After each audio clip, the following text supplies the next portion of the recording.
Good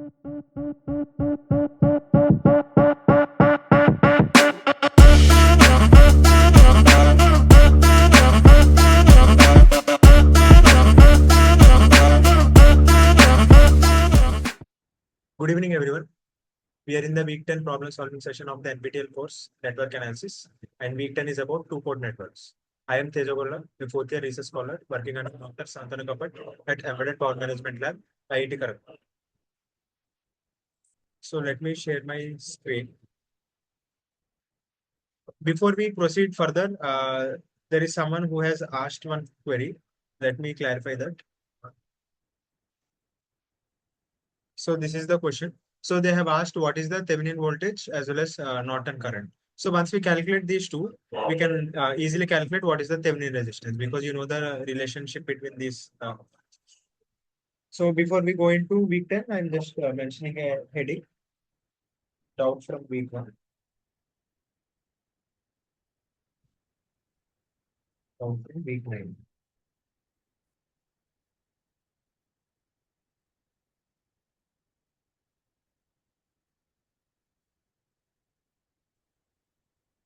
So what was the doubt? Like, do I need to solve the entire question or which part do you want me to solve? You want me to give an idea how to solve this type of questions, or is it 9 or No, sir. 10 specifically? RTH. How to find RTH, sir? Acha, okay. So you have Last calculated time. Thevenin and Norton, right? Yes, sir. Yes, sir. Okay. So then RTH becomes very simple because you know the relationship between V Thevenin, I Norton, and R Thevenin, right? So we know that this is the relationship between these two. Agree? Yes, sir. Yes.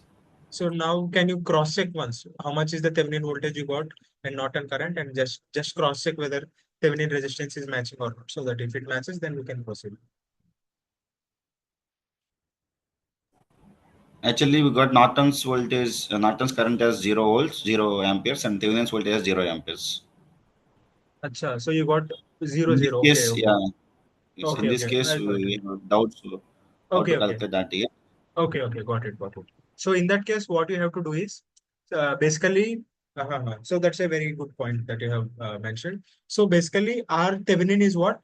When this is open circuit, what is the, when there is no source internally, what is the resistance across this path, right? So if there is no voltage source means when we say no voltage or current source, it is the independent source, right? So let me redraw the circuit again, or maybe let me just take a snip of this and then take it down. That's a good point actually. So first I'll remove the sources.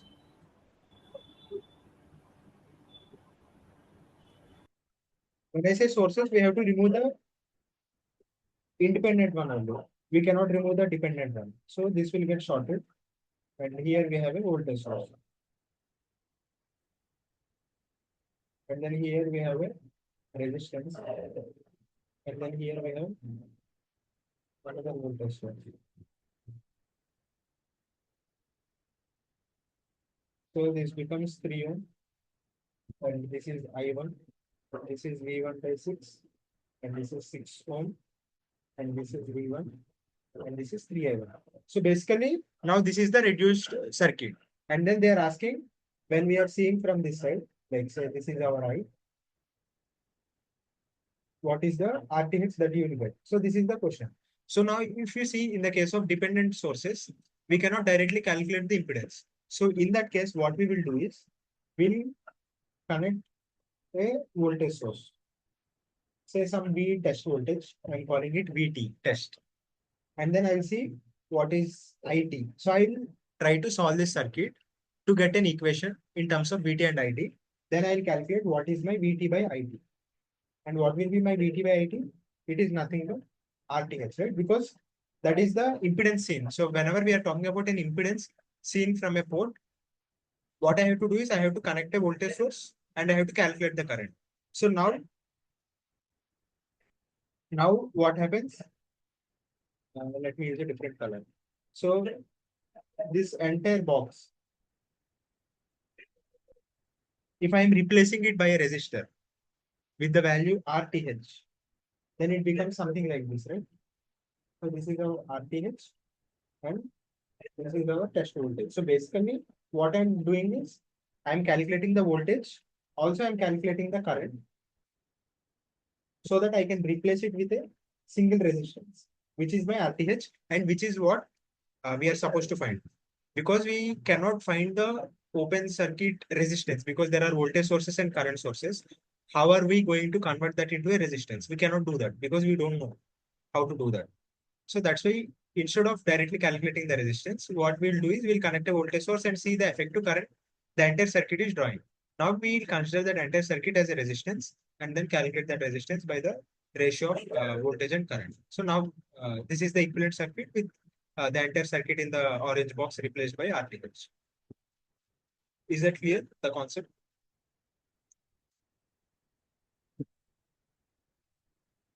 Hello guys.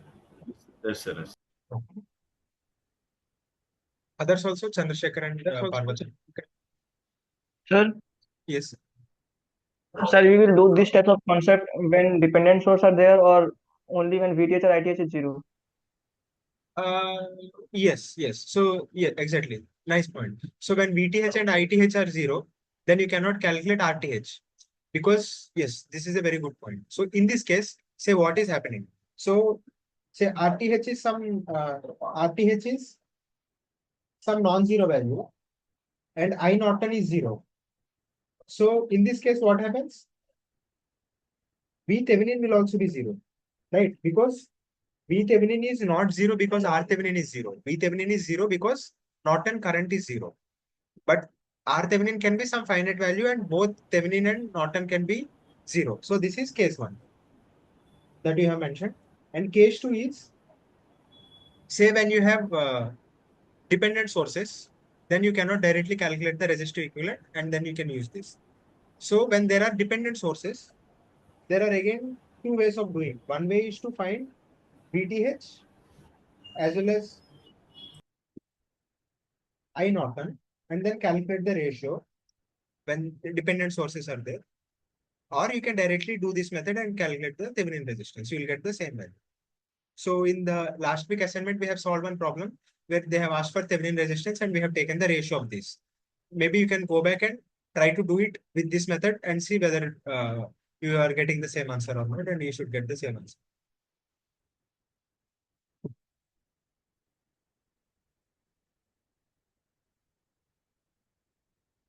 Is it clear? Yes, sir. When VTH and IN is not equal to zero, the last problem we solved in last assignment was Yes. with that method we can do. But Yes. when VTH and IN both are zero, we Yes. need this method where we insert a DC voltage and Yes. with that we excite with IN and then calculate the ratio of V and I. Yes. Yeah, because if we take the ratio RTH equal to VTH by I Norton, it says 0 by 0 infinite, but that is not the case because from this equation, I can have R Thevenin 5 ohm, I Norton 0. So V Thevenin, I Norton is 0, and R Thevenin can be 1 ohm, 2 ohm, 5 ohm. We cannot, it's not a like a solution that we can get from this equation when these two are 0. So in order to calculate R Thevenin, we have to find an alternative way because we cannot get from this equation because both of them are zero, we have to go by this method. Whereas if none of them are zero, then either you can do by this method or you can do by this method, depending upon which one is more comfortable to you or which one would be easier. But only in this case, you don't have any choice. You have to go by this method.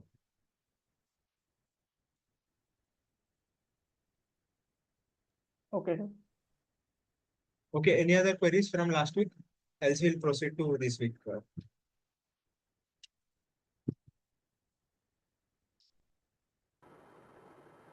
Sir, I couldn't get that, sir, because Yes, sir. I'm Can you also please? getting that Yes. vitamin or the vitamin. Sir, could you hear my voice? Actually, your voice is not audible to me. It's breaking. As I'm also get the same answer, sir. Iron and vitamin both are zero. Yes.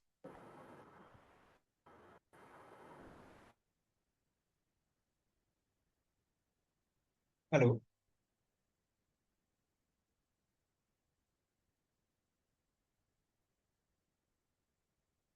Hello, Parvatam.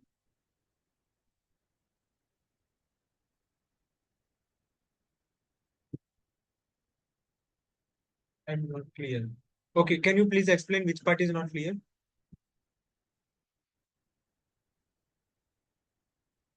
Please repeat, sir. Okay. So if you see in this question, I have not solved, but the students have mentioned that Thevenin voltage and Norton current both are coming 0. So if you see this equation, V Thevenin equal to R Thevenin into I Norton, say I Norton is 0, then irrespective of the value of RTH, V Thevenin will be 0.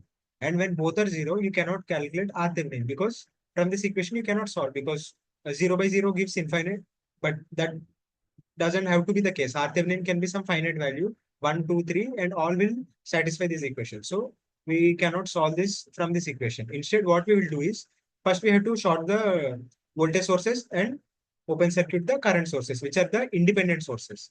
Dependent sources will remain the same. Now, if I have to find the Thevenin resistance from these two ports, how can I convert this into a voltage source? Or how can I convert this into a resistance, or how can I convert this into a resistance? We cannot do that because we don't know its resistance equivalent value. So instead, what we do is we try to connect a voltage source, test voltage source VT, and then I test the current that it is supplying. So now this entire box will be represented by some single resistance. So now what I have to do is R Thevenin is VT by IT. So you solve this circuit and then get an equation in terms of VT and IT, and then solve for the fraction VT by IT, and then you will get the RTH. So as if this entire circuit is being represented by this, and from here you know that VT equal to RTH into IT. So RTH is nothing but VT by IT.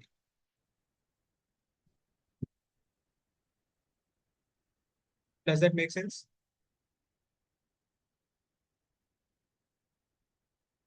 Hello, Parvatam, is Yes, that yes, clear? sir.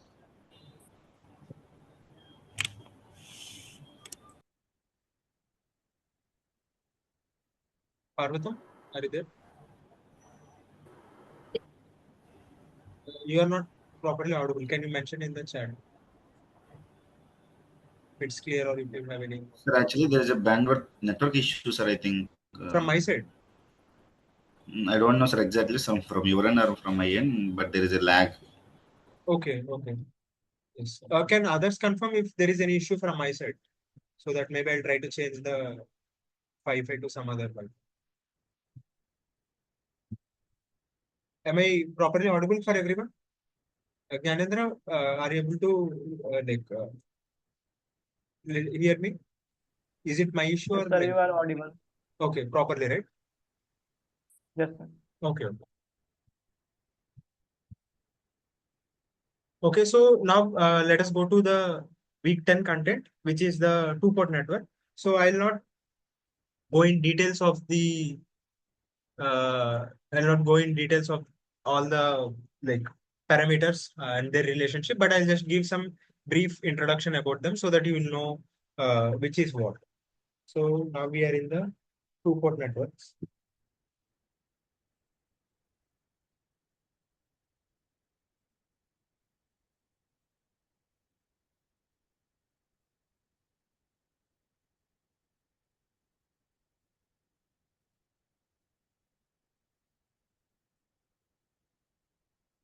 So please mind the convention. The convention has to be followed because this is the convention that is being used in this entire course. Whenever we say two-port network, this should be the voltage and current convention. So two ports, why two ports? Because basically we are having two ports where we can excite with a voltage source or current source. We can do whatever we want. And internally, there is no source, no internal source. So this is a two-port network because it has two ports, no internal source.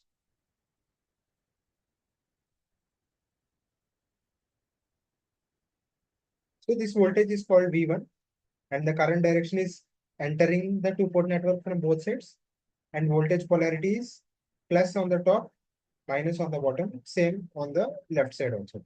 So now these two-port networks are like widely applicable, like it is useful in many domains. Like if you come to any electrical system, it has some input, it has some output, right? So I can consider any system as a two-port network. Say your charger is there. So charger also I can consider as a two-port network. It has an input, which is an like mobile charger. If you consider it has an input AC 220 volt or maybe ranging around 240 volt, and then output is a 5 volt. So it has some input, it has some output, and there is no internal source, right? So I can consider it as a two-port network. So I can deal a charger as a small box and then deal.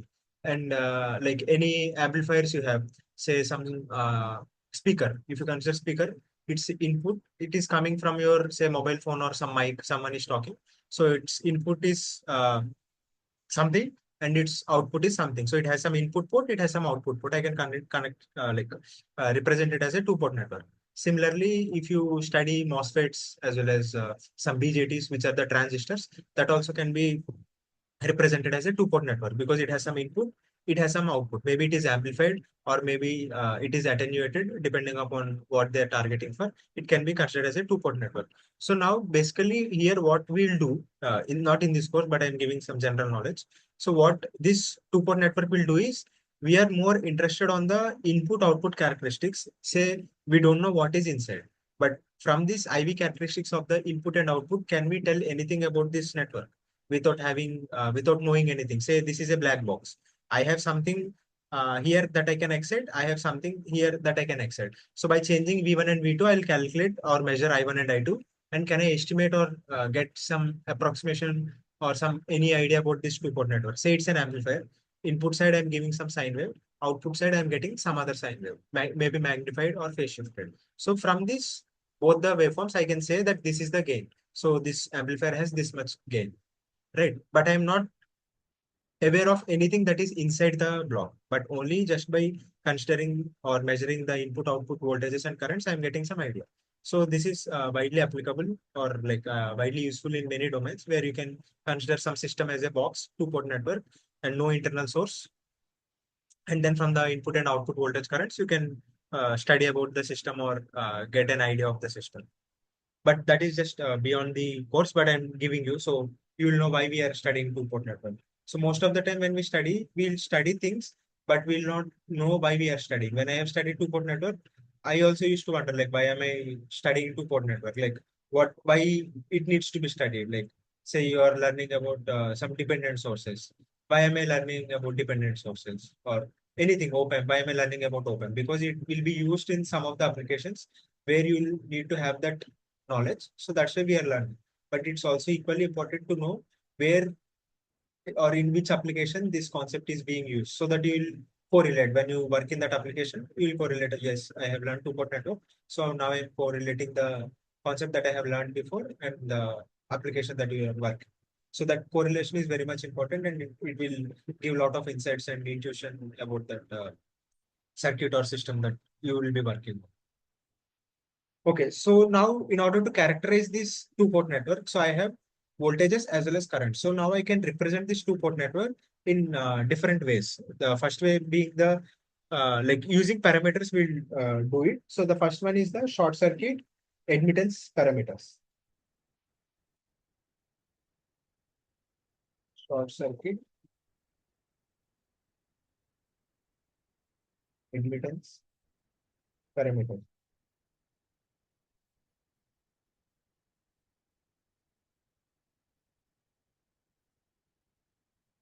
These are also called as Y parameters.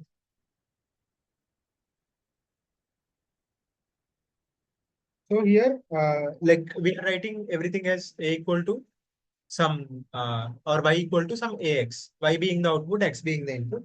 Say here I'm considering my currents as the output, I1 and I2, or let me use a different color. So I'll use my output as I1, I2.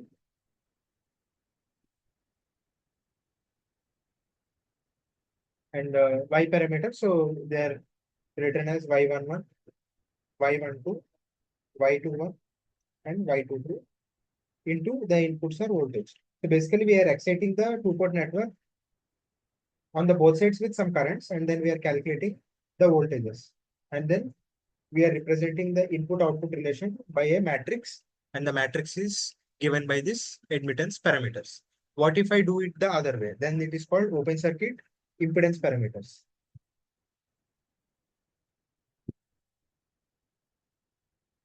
I'm just giving some brief explanation, not further details, so that we can spend more time on the problems. Open circuit impedance parameters.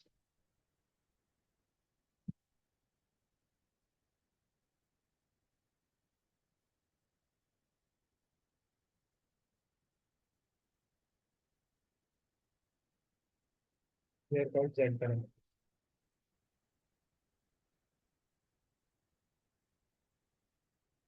So why it is admittance? Because we are writing current in terms of voltage. So it should be multiplied by admittance. What is Z parameter? It is voltage multiplied by, sorry, current multiplied by some impedance to get voltage. So if you have guessed, the output here will be voltages. So it will be just the vice versa. So V1, V2, and this is my output. And then these parameters are Z11, Z12, Z21, Z22. And the inputs are current. So basically, our input is current and output is voltage. So I think maybe here I told you some mistakes. So here input is voltage, output is current. Here input is current and output is voltage.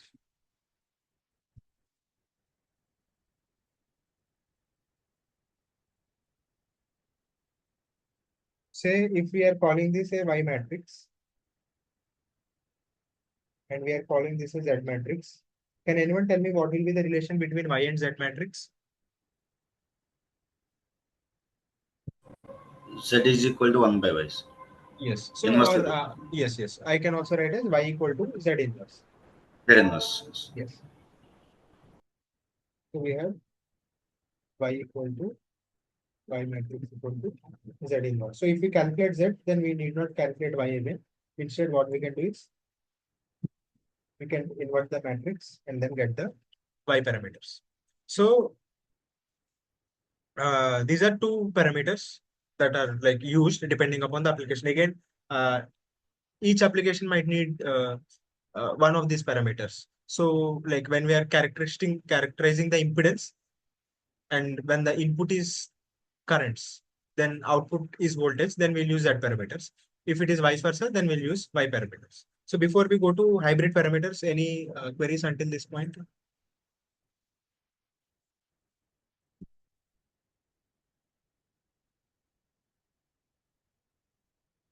Any queries? No, no. Okay. So now we'll go to something called H parameters or hybrid parameters. So why is hybrid parameters needed? So basically they are used in the case of MOSFETs, or I would say transistors. So when the transistors are used as some amplifier, H parameters are used to characterize it. Mostly they'll be used in transistor applications. So they are also called as H parameters. So here input is not just voltage or current, but in one case it is voltage, another case it is current. So here the outputs are V1 and I2.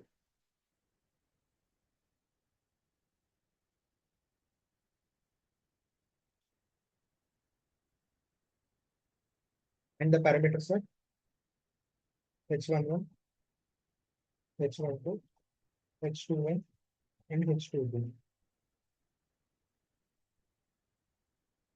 And we have inputs I1 and V2. So, so if you see, if I ask you what is the unit of Y parameters?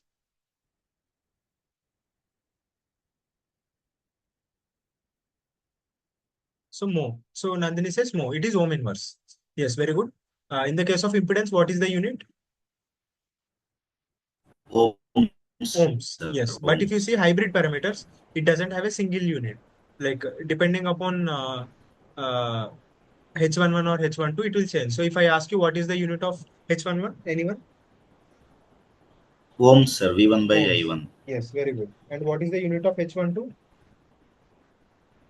V1 by I2, V1 by V2, it is volts, sir. V1 by V2. Voltage by voltage. Yes, sir. Voltage by voltage. We'll get 2 So volts. what will be the unit? Unit.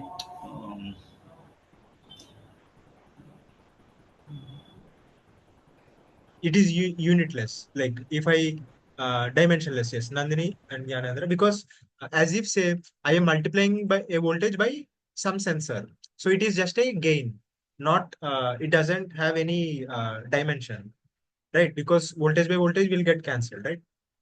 Say I have 5 volts, I am amplifying it to 10 volts, so that amplifier doesn't have any dimension. It is just a scalar, right? It is having a gain of 2, but it doesn't have any dimension, because if it has dimension, say 2 volt, then my output should have 10 volts square, but my output is 10 volts, so it is dimension or unitless.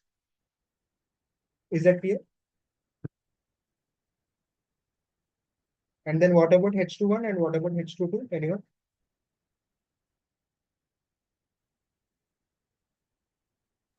H21 is same, sir. Dimensionless. Dimensionless. Very good. H2D is more. Yes, very H2D good. is more. So dimensionless, and this is ohm units. Very good. So now we'll go to the last set of parameters, which is the ABCD parameters. So ABCD parameters are widely used in the power systems application, where you have multiple systems connected in cascaded. So like we'll also solve one problem when system 2-port network 1 is connected to another 2-port network. So in order to characterize, ABCD parameters are widely used, and they're also called as T parameters. And in power systems, they are very widely used.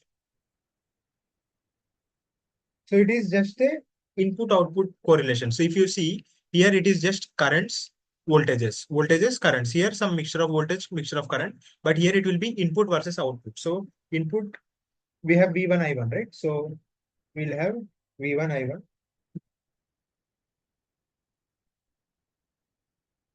Is equal to ABCD parameter. So it is just ABCD. A, B, C, D.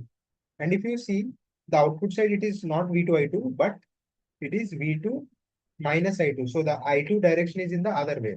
So this is something that you should take a note, because in the like any system, say power system, this is a source they are considering, and this is like a load they are considering. So what does load do? It takes the current, it consumes the current. So the current will be in the other direction. So if I consider the current in the other direction, it should be minus I2, because this is I2.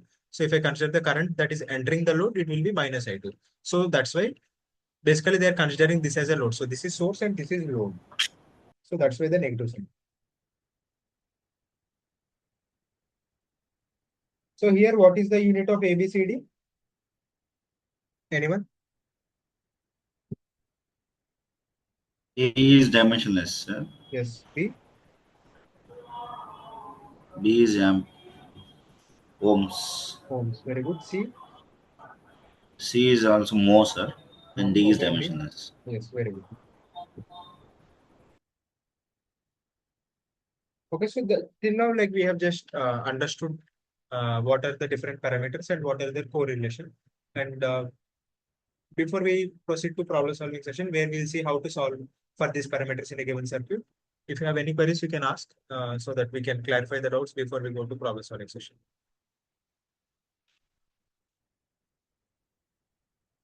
Any doubts, anyone?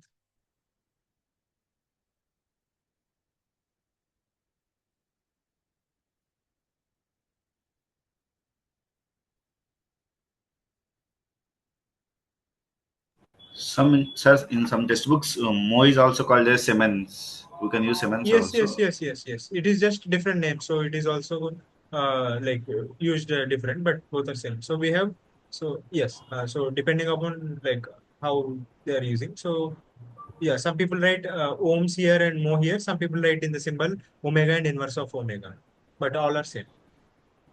Okay, okay. Sirisha is saying, sir, we have two inputs or one input and one output. Yes, Sirisha. So this is a like network which can have two inputs or one input, one output.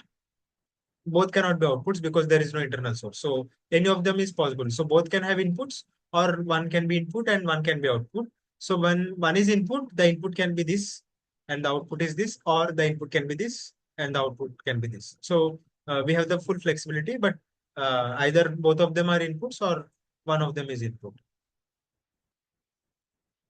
Parvatam is asking, sir, is I2 is negative, sir? Sometimes I2 maybe used to be positive. No, it is not about I2 is negative. So here minus I2 is the current that is flowing in the other direction. So basically, let me take this and then let me put it here.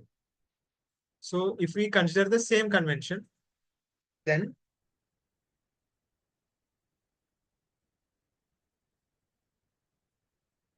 this is minus I2, right? So basically, as if here there is no voltage source, but instead we have some load, right? And then the load is having a voltage of V2. So that's why basically here the left side is source, as I have said, and the right side is the load. So this is source which supplies current, and this is load which consumes current. So that's why the direction we have to consider it the other way. And according to our earlier convention, it will be minus I2. So that's why the minus sign. Not that I2 is negative or positive, but I2 can be negative, positive, zero. But the representation is minus I2. Okay. So if you have any doubts, you can ask, else we'll proceed to the problem solving session. Is everything clear, or do you have any other queries?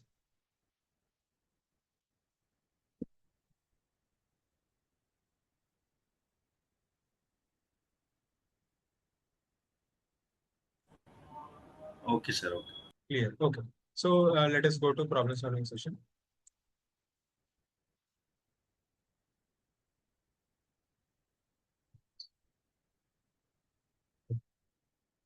So we'll try to solve as many problems as possible. So this is our first question.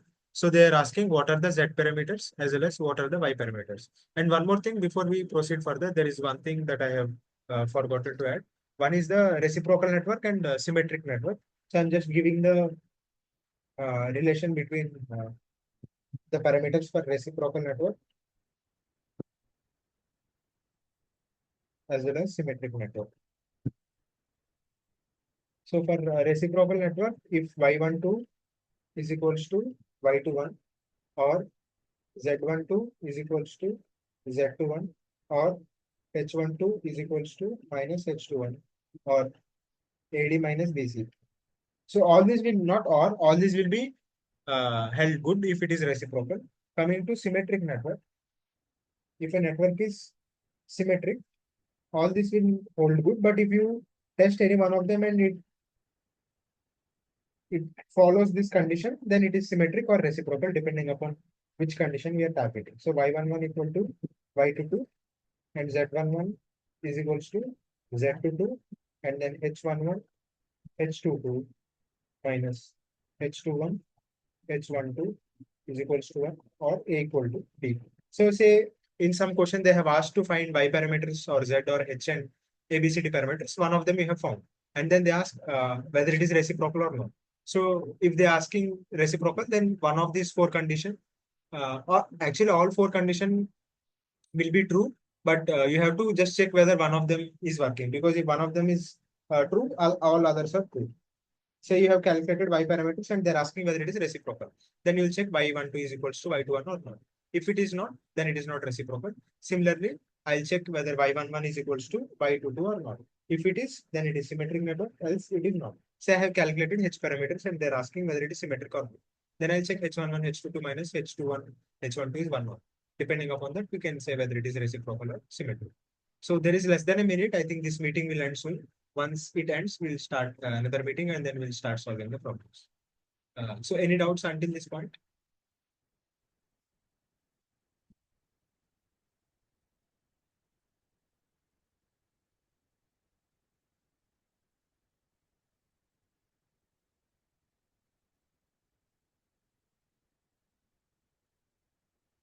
Is it clear to everyone? Yes, Probably sir. this meeting will end soon. No, sir. Okay. Okay. No, no doubts. Okay. Okay. So let us solve one problem quickly. So this is the problem.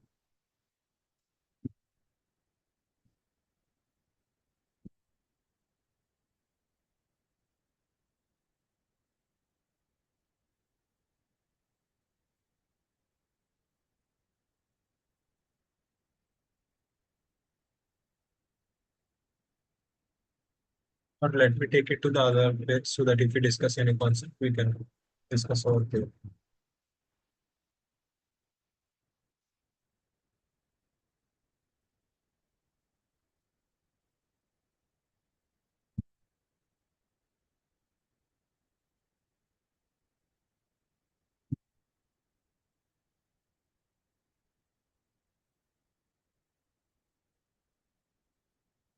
Okay. So let me read out the question. They are saying, for this problem, find the z parameters as well as y parameters. And as you know, once we calculate z parameters, we can calculate y parameters because y equal to z inverse. And it's always easy to calculate z parameters because it is just the impedance. Admittance, you have to calculate current and then do divide it by voltage. But resistance is something we can physically see. Admittance we cannot see, right? So we'll start with z parameters. We'll calculate z parameters, and then we'll go to y parameters. So when we say z parameters, let me just copy paste this and then write the relation. So you know how to calculate z parameters, right? So what we'll do is first we'll make I2 equals to 0. Then we'll have V11 equal to Z11 into I1, V2 equal to Z21 into I1. So we'll calculate V1 by I1 to calculate Z11 and V2 by I1 to calculate Z21. Similarly, I'll make I1 equals to 0 and then calculate V1 and V2 and divide it by I2 to get Z12 as well as Z22. So is that clear how we'll be proceeding?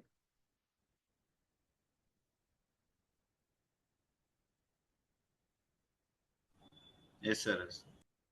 Okay.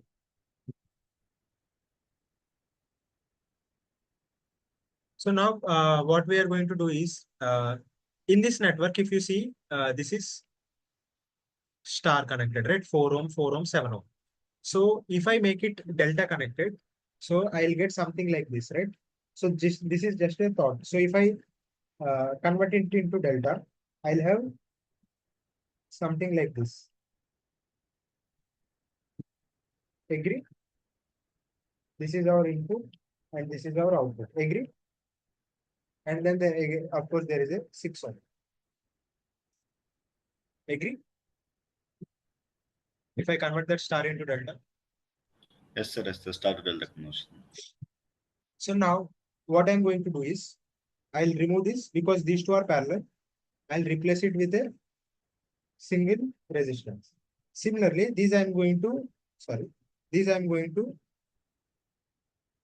redraw in a different way. So I'll draw something like this. So what is the advantage in this case is I have already simplified the circuit. Say I am finding the Z11. So I2 is 0. I2 is 0 means this is open circuit. Say this is my Z1, this is Z2, this is Z3. Then my V1 by I1, which is the effective Z, is nothing but Z1 parallel Z2 plus Z3. So it will become very simpler for me to solve. If you see in this case, in order to calculate I1, V1 by I1, here I2, V2, again you have to make some simplification and then again recalculate I2, right? Here it is very simple. Here also you can calculate 6 plus 4 in parallel with 4, but this becomes very simple because here you have 4 resistors, here you have 3 resistors, but we are making some simplification. So is that clear? Why we are simplifying it?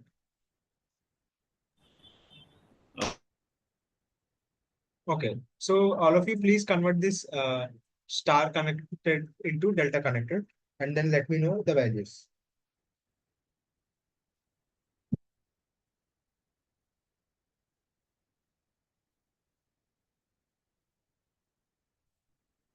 So I'm redrawing the circuit and I'll ask you what values I need.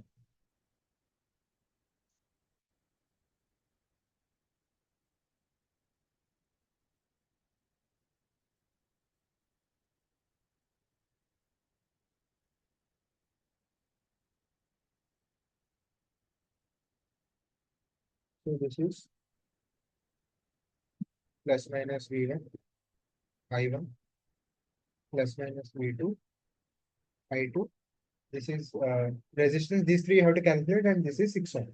So tell me what is the left resistor, right resistor, and the middle resistor once you convert it into delta.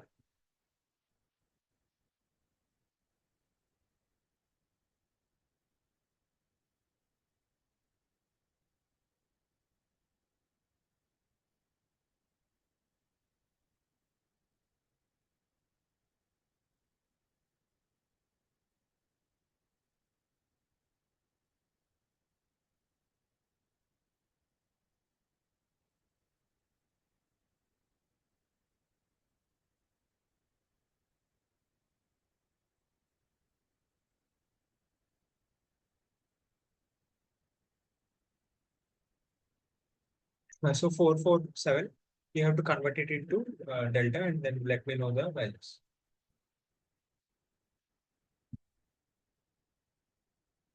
So sometimes this star delta transformation will be very helpful because it simplify the circuit.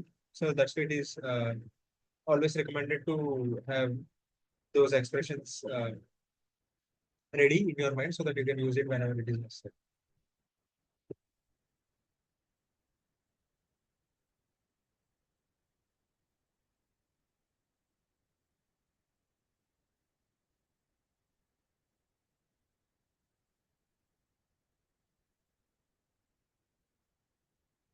So has anyone calculated?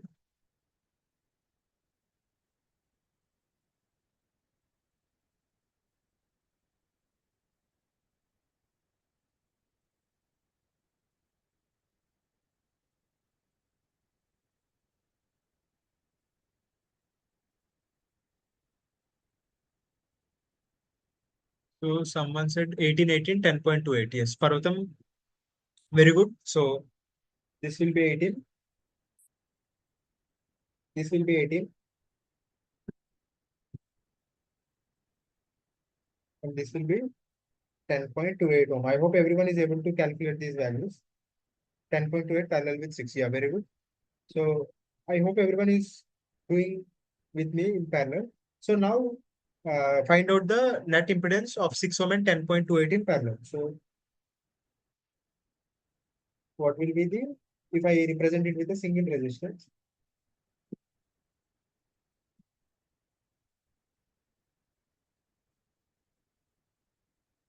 So this is plus minus V1. This is I1. This is plus minus V2. And this is I2. And this is 18 ohm. This is 81. So what is 6 ohm in parallel with 10.28?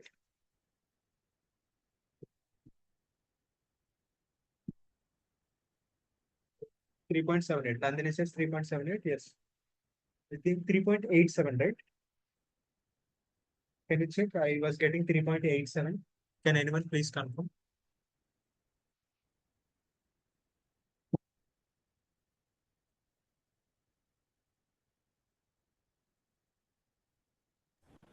So 3.78 ohms. 3.78. Okay. Then maybe I made a mistake. So 10.28 and 6, 3.78, right? Okay. So now we have to calculate Z11, Z21, Z212, and Z22. So initially, let us make I2 equals to 0. So if I make I2 equal to 0, it is open circuit basically. So first case, I2 equals to 0. So if I make I2 equals to 0, then V1 by I1 is Z11 and V2 by I1 is Z21. So we have V1 by I1 is Z11 and V2 by I1 is Z21. So what is V1 by I1? Anyone? 18 plus 3.78 in parallel with 18, right? The net impedance.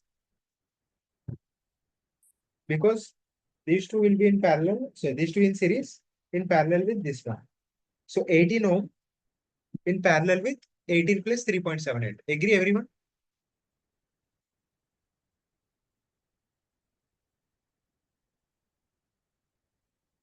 Hello. Yes, sir. So can you please calculate? Z11 is 18 in parallel with 18 plus 3.78.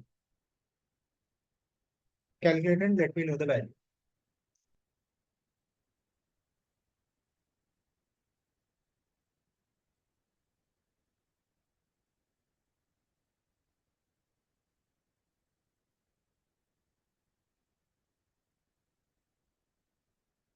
So 9.855.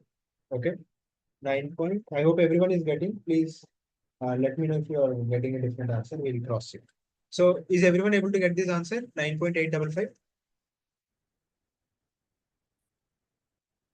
Others? Chandrasekhar, Gyanendra, Parvatam, and Praveen.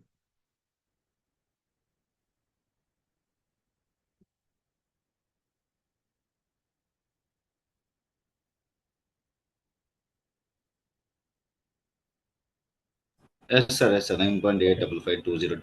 Yes. So now I can say V2. So before I calculate V2 by I1, I can say that V2 is nothing but resistive divider 18 by 18 plus 3.78 into V1, right?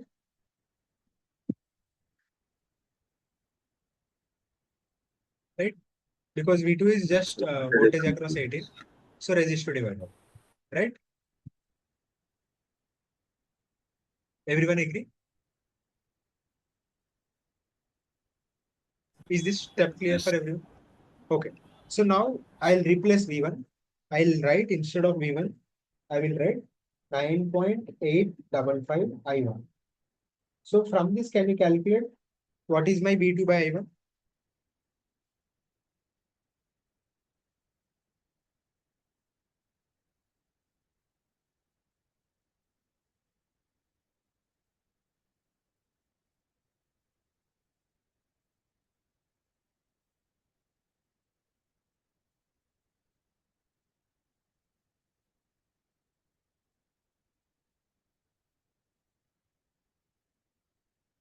Sir, it's 8.144. 8.144. Okay.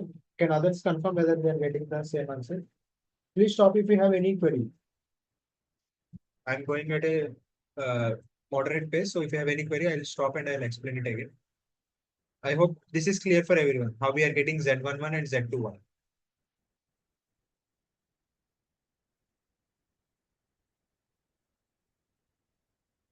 Now, sir, please repeat V2. Okay.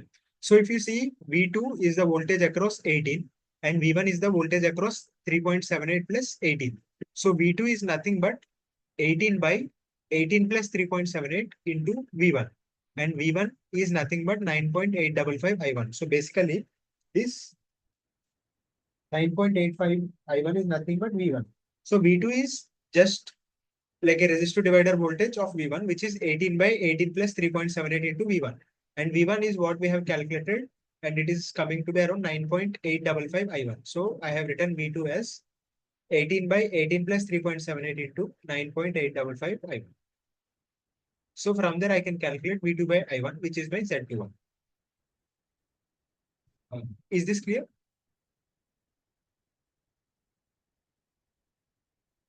Parvatam?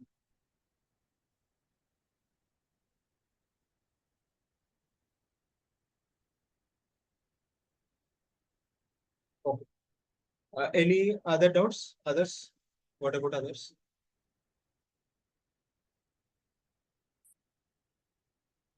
Is it clear? Can we proceed to Z22 and Z12 calculation? Okay, okay, sir. Okay. So now we have made I2 equals to 0. So now we'll make I1 equal to 0. If I1 is 0, then V1 by I2 is Z12, V2 by I2 is Z22. Okay. So now we are making I1 equal to 0. And then we'll get V1 by I2 is Z12. And V2 by I2 is Z22. So V2 by I2 is equal to Z22. And then V1 by I2 is Z12. So let me bring the circuit down here. So now basically what we are doing is we are opening this port. So this port does not is not drawing or supplying any current. So I1 is 0. And here we are exciting with voltage V2. So what will be V2 by I2? Anyone? V2 by I2?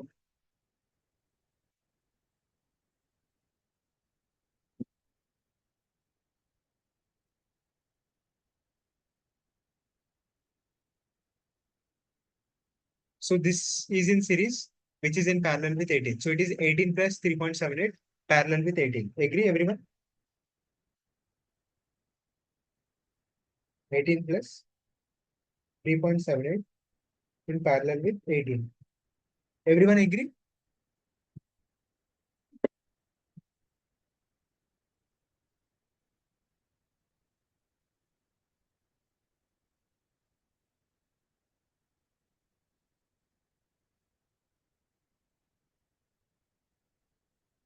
Yes, sir. Okay. So can you calculate the value and let me know?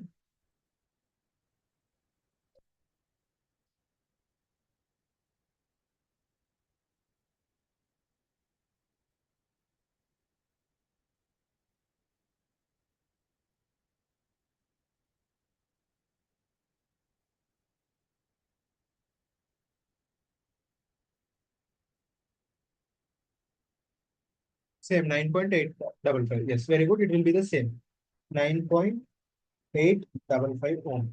So how about V1 by A2? Can you calculate V1 by A2? So I hope first of all everyone is solving because I don't see any answer from others. Let me cross check. Chandrasekhar, Gyanendra, Nandini, Praveen are you able to understand and getting the same Ye- answer? Yes, yes, sir. Same answers. Okay. So now can you calculate V1 by I2 and let me know what you are getting?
Anyone got any idea how to solve for V1 in terms of I2?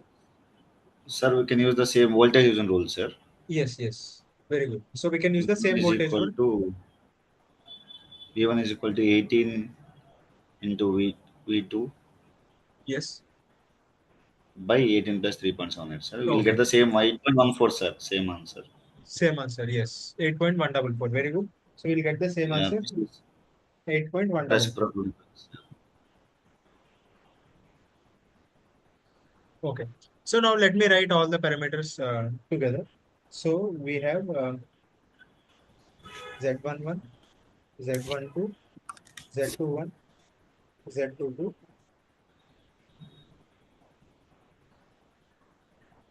and the values are coming. Z11 is coming around 9.855, 9.855, and this is coming 8.144, 8.144, 9.855. So I hope everyone is getting the same answer. Is it?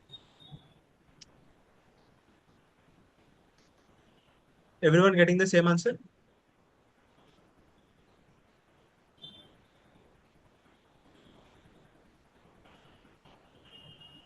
Okay. Nandini says yes, sir. Okay, let us go and cross check if our values are matching or not. So Z11 is 9.855.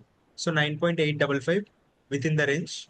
Then the other one is 8.144. Z12. 8.144 in the range. Z21 is also same. 8.144. It is also in the range.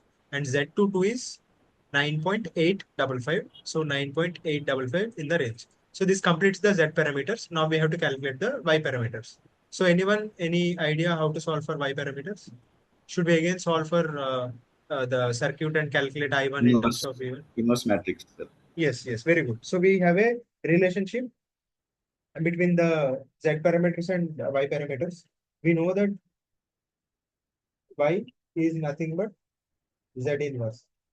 So this is the Z matrix. So can anyone calculate the inverse of Z matrix and let me know, because this is a 2 cross 2 inverse. So I'll not spend time on this unless you are not sure how to calculate. So y11, y12, y21, y22. Calculate the inverse and then let me know what is the value. So I guess someone has already mentioned in the chat. Gyanendra Singh says y11, y2 equal to 0.319 and y21, y12 equal to minus 0.263. Let us see if others are also getting the same answer or not. So I'll give you around 2 to 3 minutes. Quickly calculate and let me know what answers you are getting so that we can match with his answers.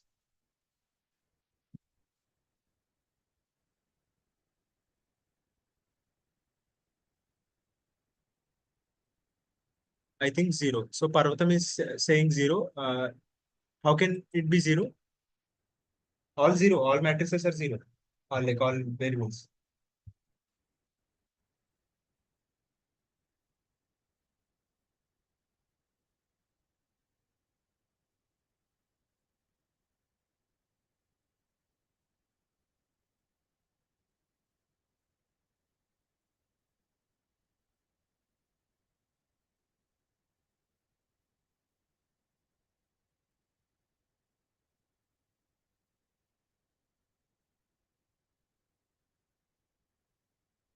Sir, it is correct, sir, but actually y11 is 0.32 something. Okay. And y22 is 0.32 something. Y21 is minus 0.26 Okay. and y12 is plus 0.26, sir. Y12 and Y21. Yes, Both will sir. be negative. Can you cross check? Yes, sir. Yes, sir. Both will be negative, sir. Yes, Minus yes. both are. Yes, yes. So Parvatam, please check whether you are getting the same answer. 0 is not correct answer. So they're saying 0.319 and minus 0.226. 26. So let me write same color minus. Sorry, I forgot how much. What is the answer? 0.319 and minus 0.26.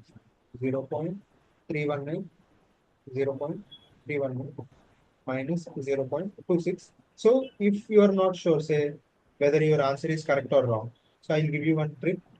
You know that y into z is I, right? From this I can write y into Z matrix is equals to identity matrix. So you can cross check, you can multiply Y and Z and see whether you are getting 1001 or not. If you get that, then your calculations are right. If you are not getting, somewhere you have made a mistake. So that is just for cross checking, because how can I be sure that whether this is right or wrong? So you can multiply these two and then check whether you are getting 1001 or not, and you should get. So let us quickly cross check whether the answers that we are getting are right or wrong. So it is 0.319. So 0.319 it within the range, then minus 0.26, minus 0.26 in the range. Then this is also minus 0.26 in the range and 0.319. So it is also in the range. So has everyone solved Y parameters and Z parameters? Any doubts until this point?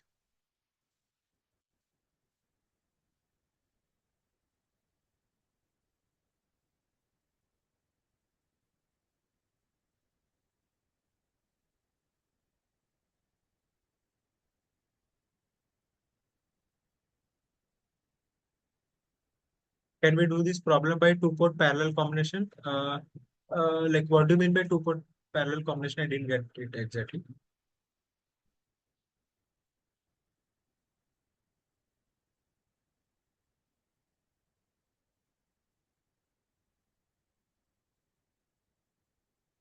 Jnanendra, like what do you mean by two-port parallel combination?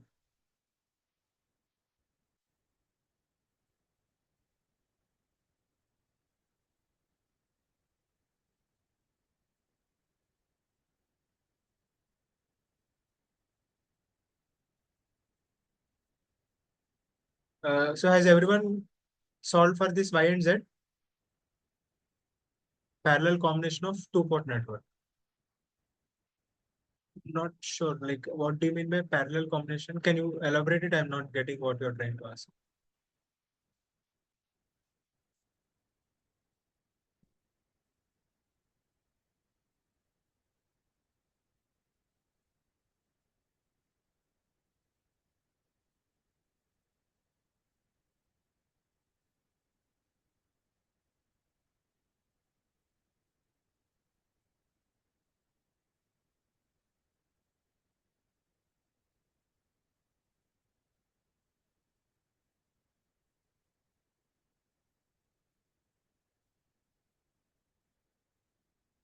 Okay, any doubts? Anyone? Shall we proceed further? Sir? You can proceed for next problem. Okay. So Gyanendra says, can we have series parallel and cascade combination in two-port network? Yes. Very good. Okay, now I got it.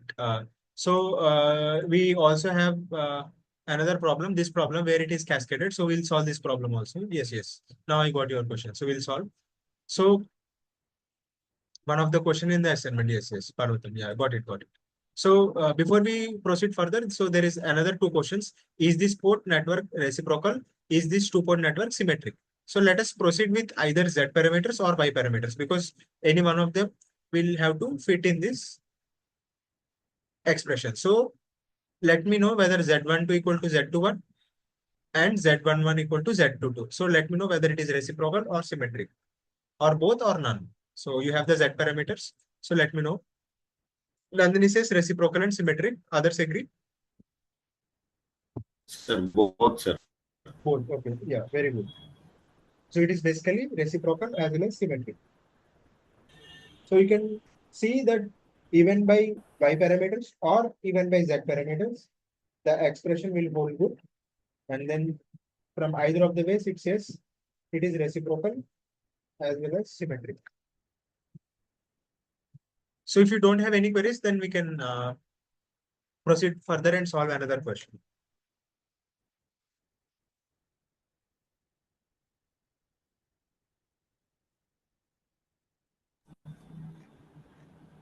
Okay, sir. Okay, no queries, right?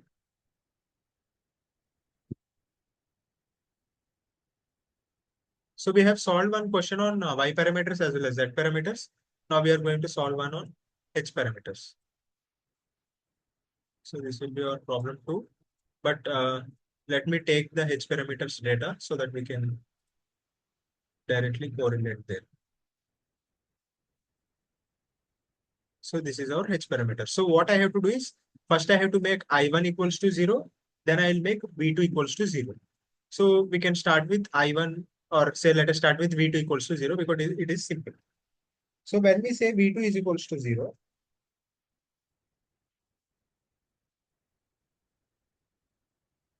so basically V2, how can we make V2 equals to 0? Anyone?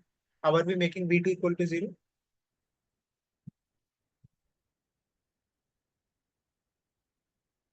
What do we mean by V2 making V2 equal to 0? By shorting the voltage source. Okay. Yes, very good. So if we short it, what happens to the 2 ohm?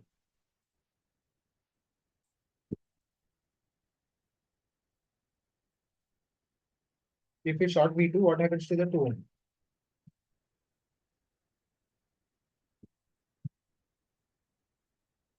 Bypassed. Nandini says bypassed because this is a The short entire current circuit, right? path to the circuit path only, sir.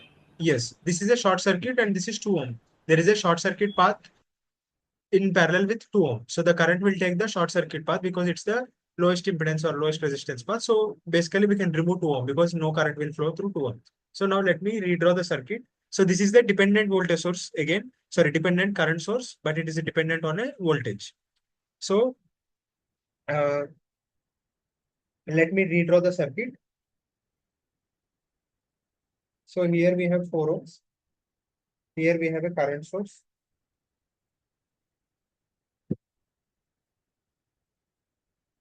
This is shorted, right? So this is given as 4 ohm. because this is plus minus V2, which is shorted now. This is I2, and this is given as 0.3 V1, and this is plus minus V1, and this is I1. Okay. So now what parameters I have to calculate when V2 is 0?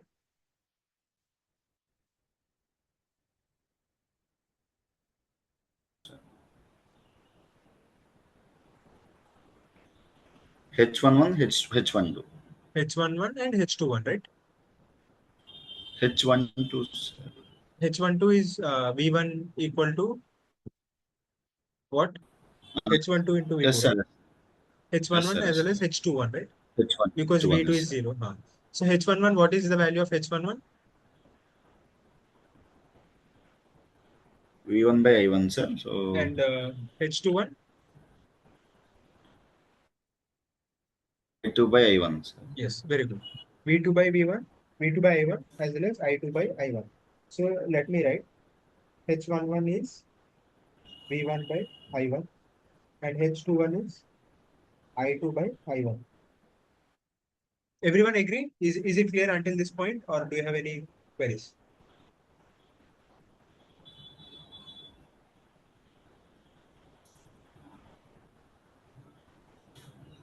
Hello, everyone agree?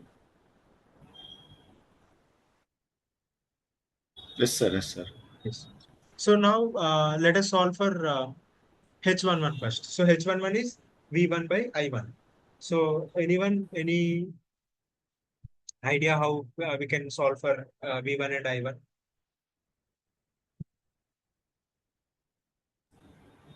Like how can I Actually, get there is a V1 by short I1? circuit. Uh-huh. Yes, sir. Get- So Parvatam says 4, V1 by I1 is 4. Everyone agree is, can anyone get any hint from there? Or maybe I'll give you a hint. What is the voltage across 4 ohm? Okay, let me give another hint. Uh, Consider this to be ground. Now tell me what is the voltage across V1, 4 ohm.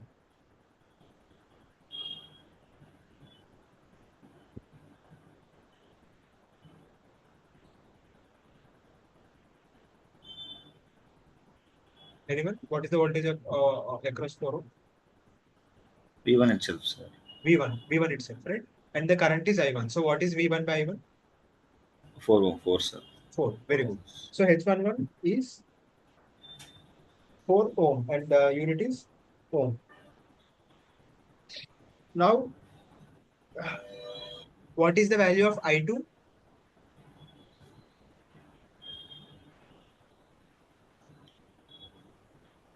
What is the value of I2 in terms Actually, of V1 from that current source? I2 is equal to minus 0.3 V1, sir. Yes, very good. So Gyanendra says also minus 0.3 V1. Chandrasekhar is also saying. So I2 is minus 0.3 V1. And what is V1 in terms of I1? V1 is equal to 4 I1, sir. Okay. Now from this, can we calculate H21? Minus 1.2 I1, sir. Minus 1.2 I1. So Minus now if we 1.2 see, actually. Yes, sir. yes, minus Minus 1.2. 1.2. And there are no units because it's a No units. Yes, sir. Yes, sir. division of two currents. Okay, so is this clear how we are calculating H11 as well as H21 to everyone? If you have any queries, please ask before we solve for the other two parameters.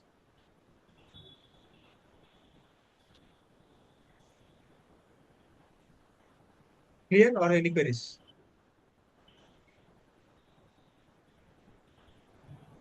So Parvatam says clear. So if you don't have any queries, now we have to solve for the other two parameters, which are H12 as well as H22. So what needs to be made zero here? I1, sir. I1. Basically, we are opening it. So there, the left hand side will be open. So we are making I1 equal to 0. And let me redraw the circuit. So we have I1 is equal to 0. And then let me redraw the circuit. So this is the resistor. And there is one short, and then 2 ohm. So I have 2 ohm, I'll write in a different way. So this is short path. And there is a 2 ohm here. And then we are exciting it with a, so RHS will be there, V2, I2. We are exciting it with V2. So this is plus minus V2. Or let me draw the voltage source itself. So that will be very clear. V2, and this current is I2. This is voltage V1, I1 is 0, and they have given this as 4 ohm, 2 ohm, and then this is 0.3 V1. V1, sir. Okay. So let me consider this as ground. So can anyone, okay, first of all, so now we are calculating which parameters? H12 as well as H22, H12 right? and H22, sir. What is H12 and what is H22? H12 is V1 by V2, sir. And H22 is H1 I2 by V2. Yes. H12 as well as H22. So let me write the expression. H12 is what? V1 by V2, and H22 is I2 by V2. Okay. V2. So we have to first calculate V1. So what is the value of V1 here? Anyone? So there is no current flowing in this. V1 is 0 volts, I think. Yes, 0. Parvatam also says 0. So V1 is directly 0. So if V1 is 0, what is H12 value? 0, sir. 0. So H12 is simple and straightforward. Now I have to calculate I2. So for calculating I2, let me apply KCL, right? Or let me ask you one thing. What is the current in this direction? What is 0.3 V1 value? The current, the dependent current source current value? 0, sir. 0, right? Since Very good. V1 is equal to Yes. So now I2 is totally flowing in 2 ohm, 2 right? ohm. So what is I2 by V2 then? So I2 by V2 is equal to 1 by 2, sir. 1 by 2. Very good. So H22 is nothing but 1 by 2, which is 0.5. And what are the units? 0.5 more, sir. No, very good. So this will be omega inverse. No. Jnanendra Singh also says no. So now let me quickly write H11, H22, H21, H22. So we have H11, H12, H21, H22. And the values that we are getting is H11 4 minus 1.2, 4 minus 1.2, 0, and then 0.5. So let me quickly cross check whether the answers are correct. So we have 4, 0, minus 1.2 and 0.5. So first one answer is 4. Then next one is 0. Then we have minus 1.2. Then we have 0.5. So all the answers are within the range. And the meeting is less than a minute. So if this meeting ends, kindly join back. So 0.3 V1 is there. Parvatam says, sir, we have to consider 0.3 V1, right? So 0.3 V1 is 0 because V1 is 0, right? So this current source is 0. So there is no current flowing in this path. This meeting might end quickly. Please join back. So Parvatam, is that clear? Because that current is 0 since V1 is 0.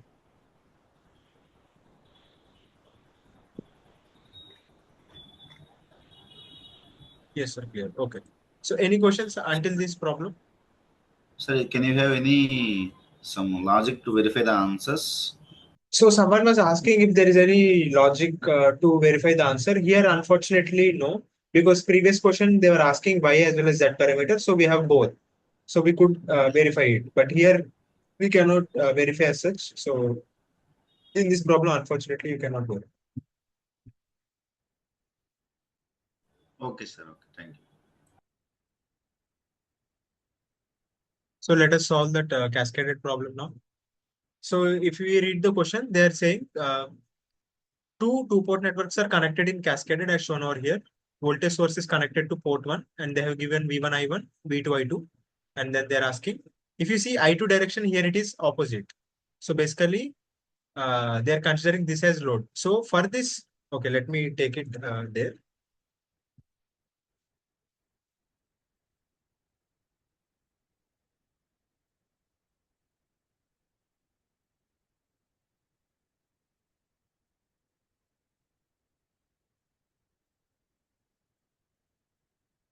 So if you see for the two-port network one, V1 and I1 are source currents.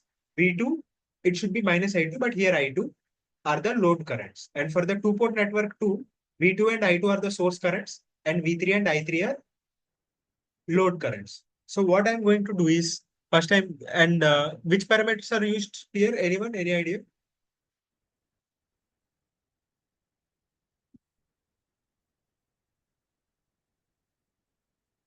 Which parameters are being used here? ABCD. ABCD. Yes, very good. So now let me write it in this form. So we have V1 and then we have I1 and then we have ABCD multiplied by V2 and I2 because it is not minus I2 because the direction they have already considered in the way we wanted. So now can anyone tell me what will be this uh, elements in this matrix? Z11. No, sir. V1. So from the question, can you make out what are the values? 5, 5, Sir, 8, 9. ABCD parameters, sir. Yes, yes. So what are those values? A is 5, 5 Okay. B. and B is 5 Okay. C and C is 8 and D. and D is 9, sir. 9. Similarly, if I write V2 and I2 in terms of V3 and I3, Yes, sir. V2, I2, V3.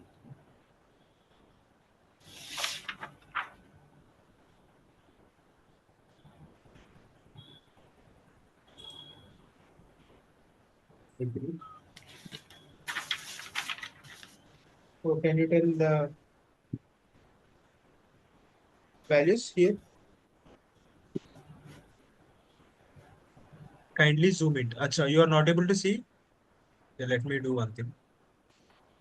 Actually, the problem, yes, sir. So V2, I2 I have written in I3, sorry, V3, I3. So what are the ABCD for network port 2?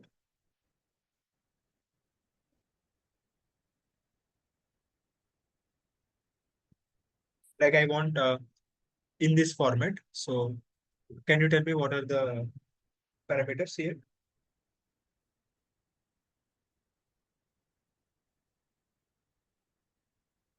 7577, sir. Yes, very good. So 7577. Everyone agree? Yes, Yanand Singh also says 7577. It is 7577. Okay.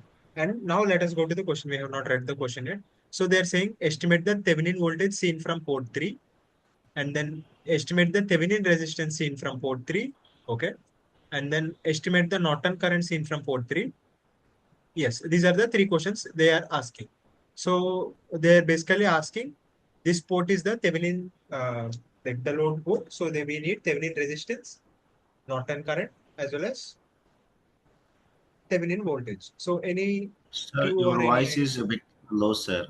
Hello, hello. So they are Sir, asking, is it clear now? sir, your voice is a bit low, sir.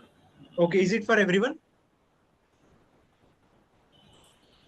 Hello, for others, is it okay or is it my network issue?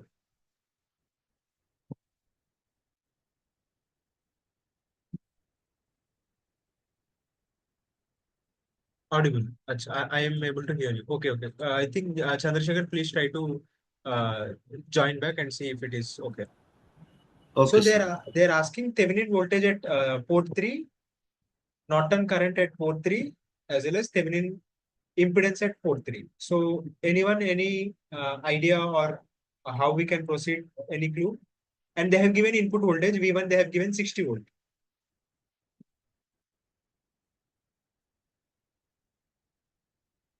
So this is one interesting problem. So just think, I want you to try, give it a try. before I explain. So any clue or any idea? So we don't know what is there in the circuit.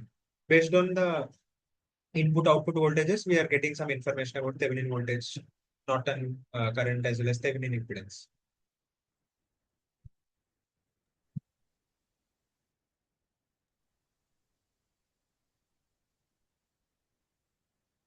And we can substitute the equation 2 in equation n, and at last we will get the equation in V1 and V3. After that, we can substitute it. Yes, very good. So basically, Sir, actually, yes, Thevenin's voltage is open circuit voltage, so we can find open circuit parameters. yes, And Norton's current is short circuit, so we can find the short circuit parameters to find Norton's current. yes, very good. So in a way, you are correct. So, but what we are going to do is, because there are two ports, what we'll do is basically we'll convert this everything into a single port. So what I'm going to do is this entire port, I'm going to consider it as a single port, single two port network. So how I am going to do that? I can only do this if I know the relation between V1 I1 and V3 I3. So I'm asking you, all of you, the question. Say my input is V1 I1,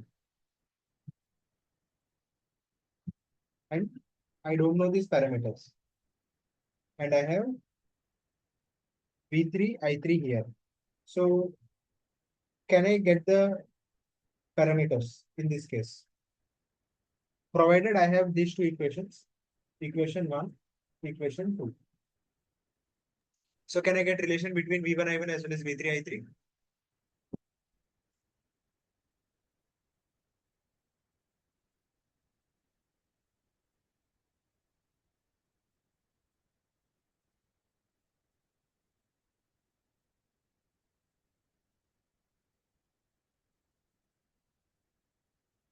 Matrix multiplication of ABCD. Yes, Gyanendra Singh, very good.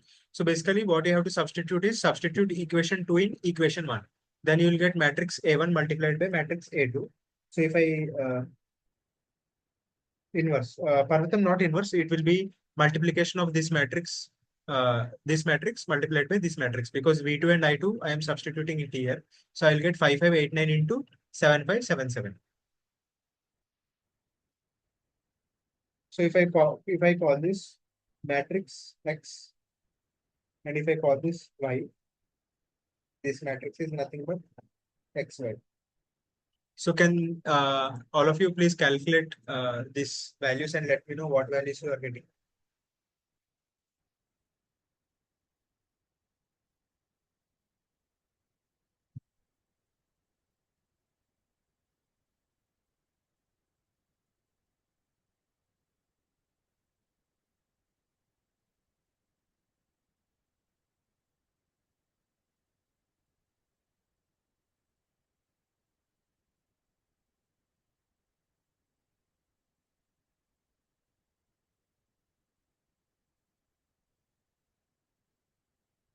So 70, 60, 135 and 103. 70, 60 are correct. 103 is also correct. But the other one is you have made slight mistake. Can you cross check and let me know?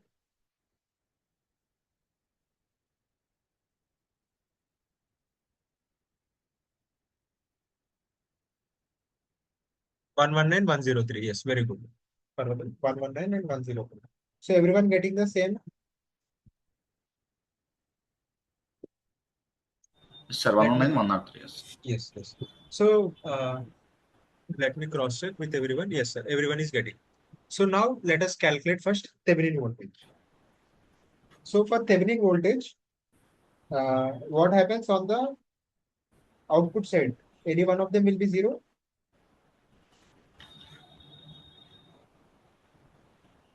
What will be zero on the output side for Thevenin voltage?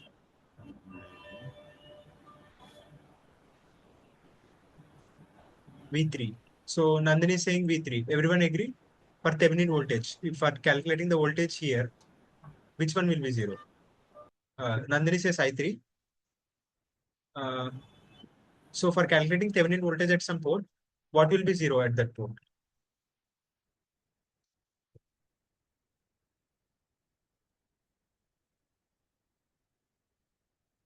Nandini says I3. Open circuit, so I3. So everyone agree with her, or you have confusion?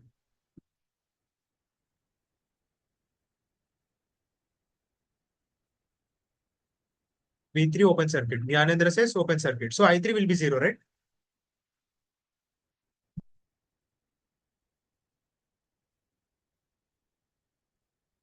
And in the question, they have given V1 equal to 60 volt.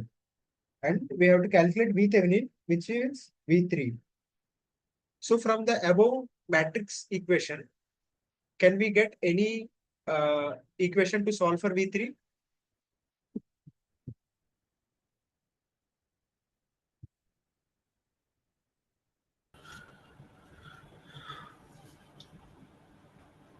Hello? Hello?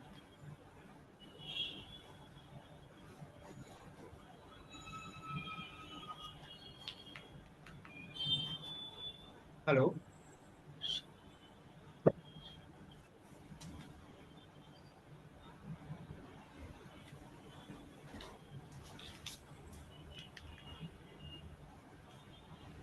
Can we calculate V3? Yes, sir. V3. How much?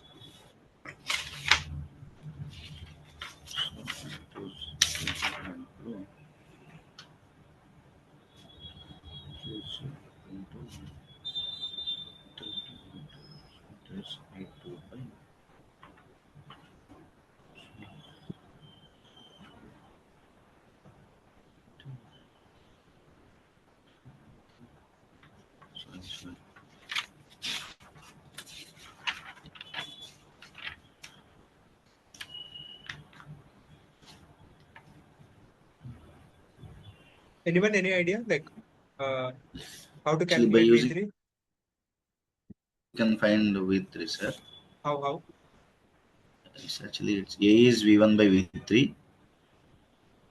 So you can use A, sir. A is equal to V1 by V3, sir. Yes, very good. So if we take the first equation, we'll get V1 equal to 70 V3, right? From this, what is the Thevenin voltage that you can get? Which is V3. So it is equal to 60 by 7, 6 by 7, sir. It is Okay, please calculate it exactly. 0.85, sir. 0.85. Everyone 8, understood? sir. Yes, 8, sir. Yes, sir. Everyone understood?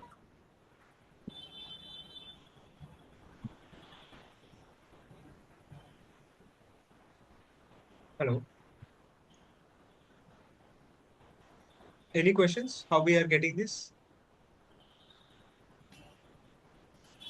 Gyanendra Singh, Parvatam, Nandini, Mangesh.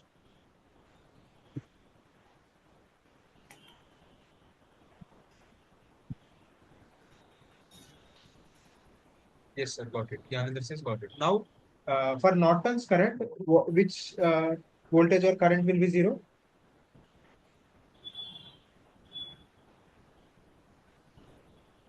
V1 0, sir. No, for V3 0, sir. V3 0, very good. So if V3 is 0 and V1 is given 60 volt, we have to calculate I3. So can we calculate I3? So Parvatam I3, says not clear and Mangesh I1 is also equal to says 103 I3, sir. I1 is equal to 103 I3. no, I need in terms of V1. Oh, so V1 ante yes, sir. Okay. So Parvatam, what we have, is it clear until you get this expression?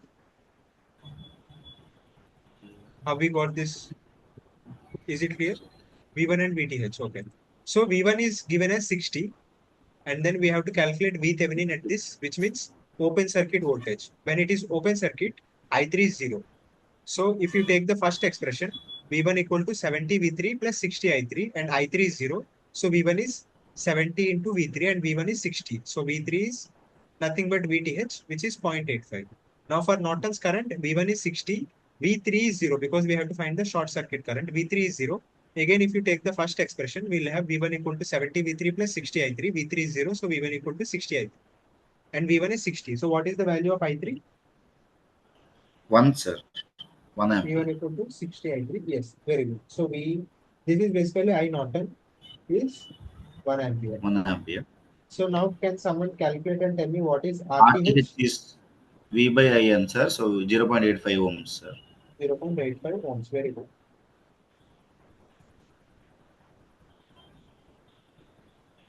Okay, so we got all these three. And let us see what people are saying. Gyanendra Singh says V1 by I3 equal to 60, I3 equal to 1. Yes, very good. Parvatam says okay. So I hope every one has understood how to solve this type of cascaded circuits. So we have to use certain parameters and then use those parameters to solve for those circuits. Because it is cascaded, we have used ABCD. If it was parallel, say, what will be common in parallel? V1 and V2 will be in parallel. So you have to consider either Y parameters or Z parameters because you have V1 and V2 on LHS side or RHS side. So depending upon how they are connected, you have to use them. Say if they are connected in series, then what will be added? I1 and I2 will be added. So either again you have to consider Y parameters or Z parameters depending upon how they are connected. Here they have connected in cascaded. So output of one is the input to the other. So where is the output input relation information is available? ABCD parameter. So we have used ABCD parameters. So is that clear, Sir, everyone? both series and cascade are similar, sir. Yes, like in the case of series, one of them will use Z parameters and the other will use Y parameters. Because Yes. in the case of series, I1 and I2 needs to be added. So I1 and I2 should be on the right side so that we can add them, not on the left side. Then anyway, left side is also fine, but depending upon what they ask. So depending upon either you have to use Y parameters or Z parameters and both are like inverse to each other. So one of them you have to use, whatever fits that problem. Okay, okay, sir. Okay, in that case, let us solve today's last problem. Again, these are Z parameters. So I hope no questions in the last problem. Any queries? If you have any queries, please ask. So this is our problem 4.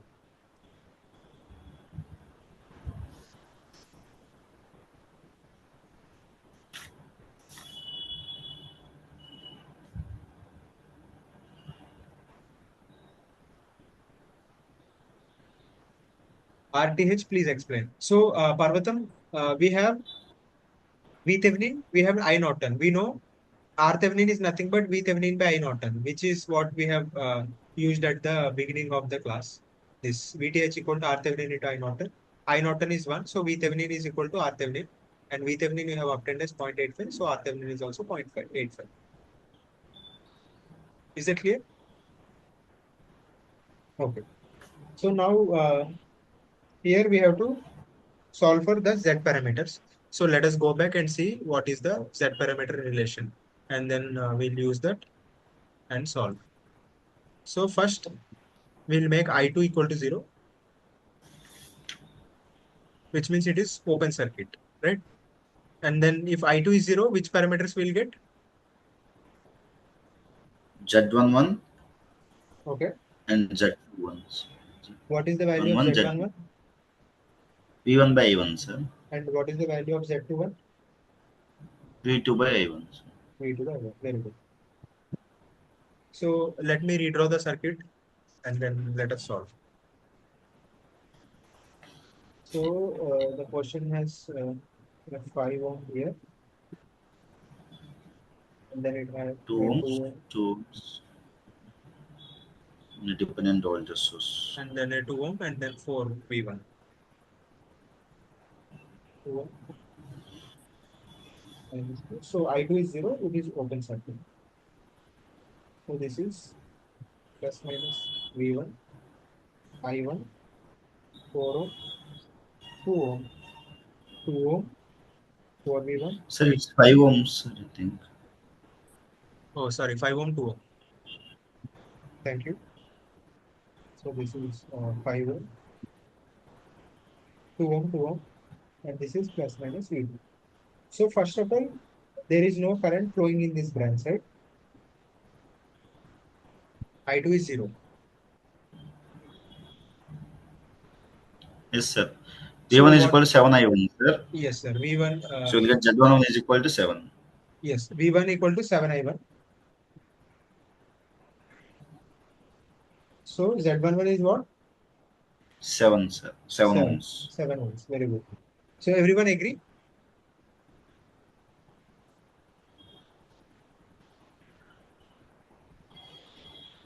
Hello. Others? What about others?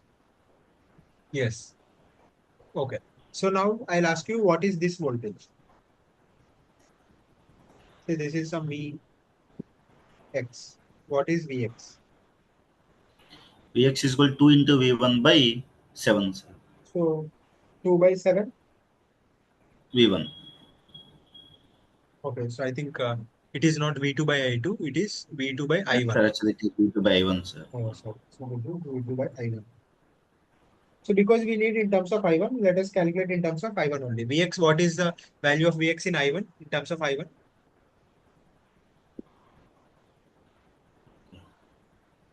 Value of Vx in terms of I1. 2 by 7 into 7 I1, sir. So 2 I1, I 2 think. I1. Yes. Now can anyone calculate what will be the value of V2? V2 is same, sir. Vx. Vx. Or is it any some additional voltage? Because there is no current flowing, so we can use Vx. Vx. But there is a voltage source, right? Yes, sir. Yes, sir. So we can use minus 4V. Minus or plus? Vx. So Vx. maybe Plus, sir. Plus V1, sir. plus Plus V. V1. So plus Plus, sir. 4V1. Yes, sir. Yes, sir. Plus 4V1. So now can any one of you tell V2 in terms of I1? 30, sir. 30, right? Because V1 is 7. 7 into 4, 28 plus 2, 38. 28 plus 2, 30. Yes, sir. Yes, very good. So now what is the value of Z21? 30 ohms, sir. 30.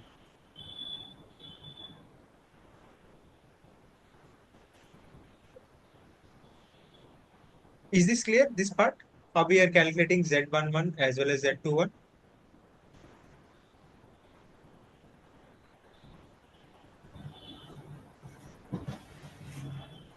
Everyone, is this clear? Any doubts until this? No, sir. Okay. So now we are going to make I1 0. To find Yes, Z21, Z22. Z12 and Z22. Let me make I1 equals to 0.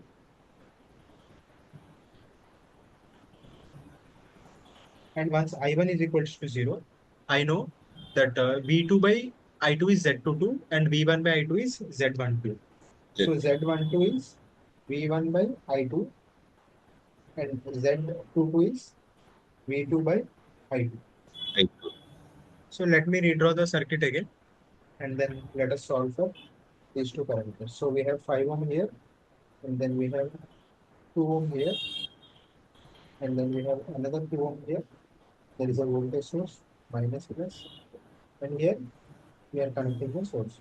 So let me connect the source plus minus V2 and assume that it is supplying current I2. This was 4V1, this was 2 ohm, this was 2 ohm, this was 5 ohm, this was plus minus V1 and now I1 is 0. So 0 now if I amperes. ask you what is the, so I2 is actually flowing in this also, right? So I2 is also flowing in this because there is no current in the other branch. So now what is the value of Vx?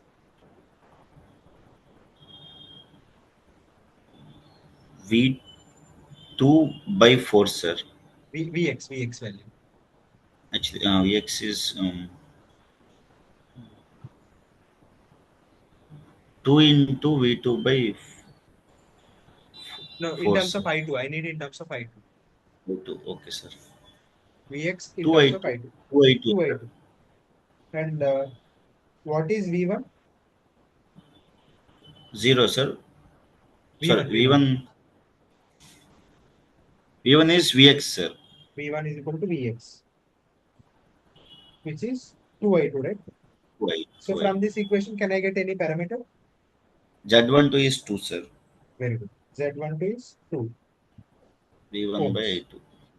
So now Ohms, what I have to yes. calculate? I have to calculate V2 in terms of I2. I2. So let us apply KVL in that loop. So we can go in this direction. So V2, So let us start with this and assuming this is my ground. So what will be the KVL equation?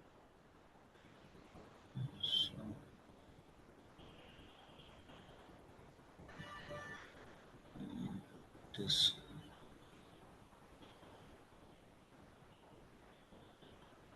KVL equation. minus Vx into I2. Vx into I2, that is power. I need in terms Actually, of okay. I2. I need in Minus terms of V2 I2. into I2 into 2, sir. V2, 2 I2. 2 I2, right? Minus or Yes, sir. plus? 2 I2. Minus 2 I2. Are we going to higher potential or lower potential? Lower to higher, sir. So will it be plus or minus? Plus Plus, right? So it is plus 2 I2, 2 I2. then Again 2 I2. plus 2 I2, then 0. V1 is not 0. Sorry, sir. Actually, V1 0. So V1 is 2 I2, sir. Again. 8 So I2 8 I2, but let me write 4V1 so that for others can V1. also correlate. Then Minus V2 is equal to minus V2 equals to 0. Very good. So everyone is following this?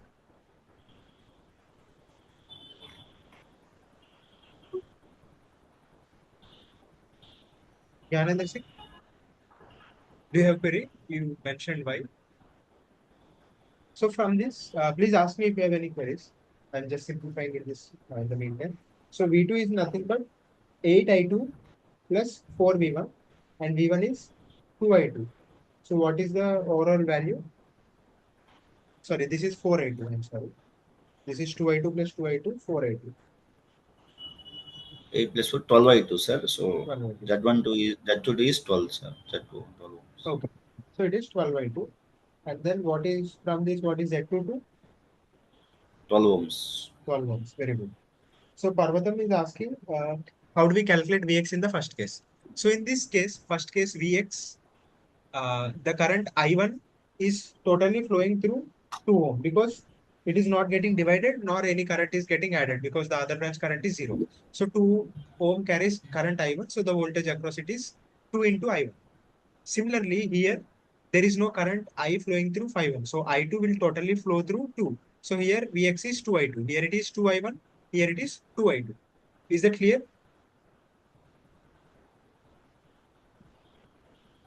Let me write all the parameters in a single class. So we have Z11, Z12, Z21, Z22,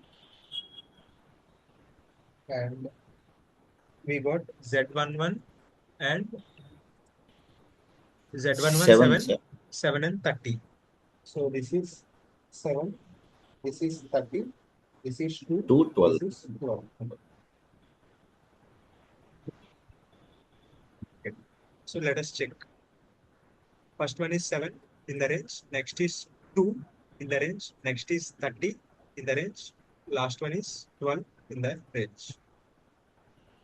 So Parvati says okay.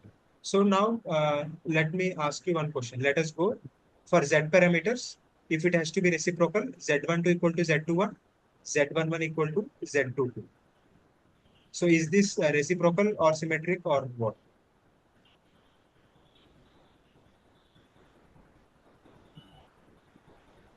No. Parvatam says no. Nandini says neither. So it is not symmetric.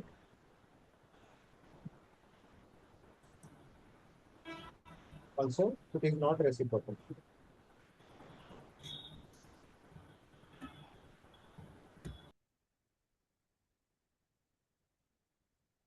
Clear? It is not symmetric. Also, it is not reciprocal. Any doubts?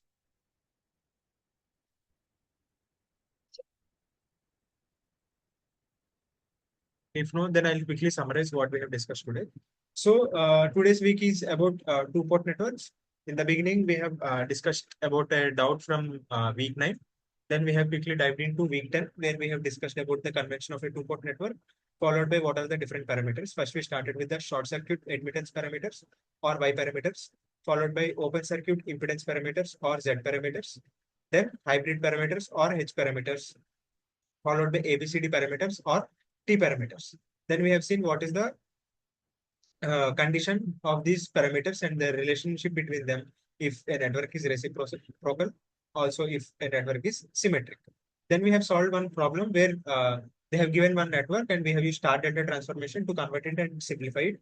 Then we have calculated the Z parameters followed by the Y parameters. Y parameter is nothing but Z inverse, so we have directly calculated. Just to cross check, you can do Y into Z or Z into Y and check whether it is I matrix or not. So in this expression, in this problem, we got it is both reciprocal as well as symmetric. Then we have solved for the H parameters. First, what you have to do is you have to write down the equation and then you have to see which one to be made 0. Here V2 should be 0 to calculate two parameters. I1 needs to be made 0 to calculate two parameters, which is what we have done and calculated the parameters. Here it is cascaded. So whenever something is cascaded, you need ABCD parameters, which is what they have given.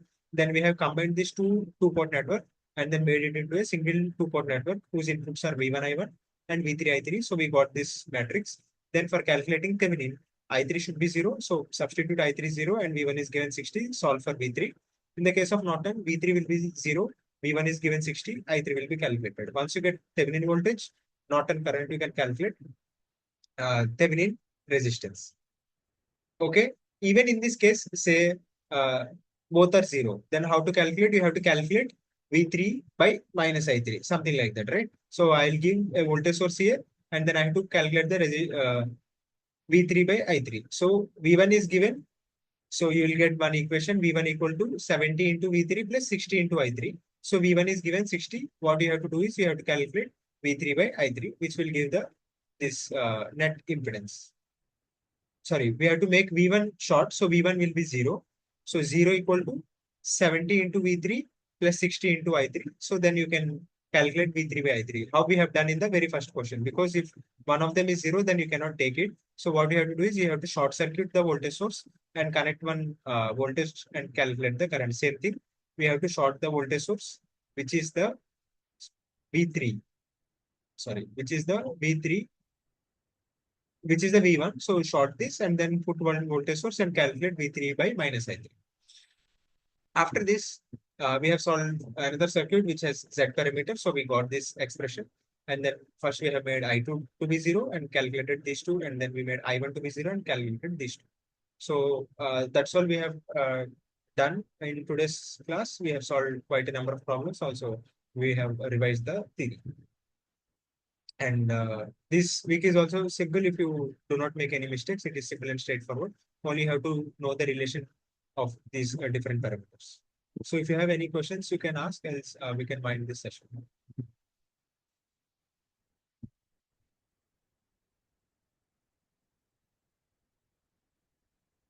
Any queries?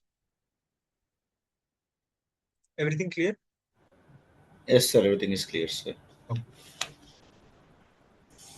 Vx in the second circuit. So Parvatam, in the second circuit, I1 is 0. So this current is 0 and Vx will, this 2 ohm will carry all the current that is coming, which is I2. So Vx is nothing but 2I2 because this current is 0. I1 is 0. That's the case that we have considered. So this is 0 and Vx is 2I2. Vx is also same as V1 because this current is 0. V1 and Vx are same. So V1 is also 2I2. Vx is also 2I2. Is that clear? Any other queries? Okay, Jnanendra says thank you. Yes.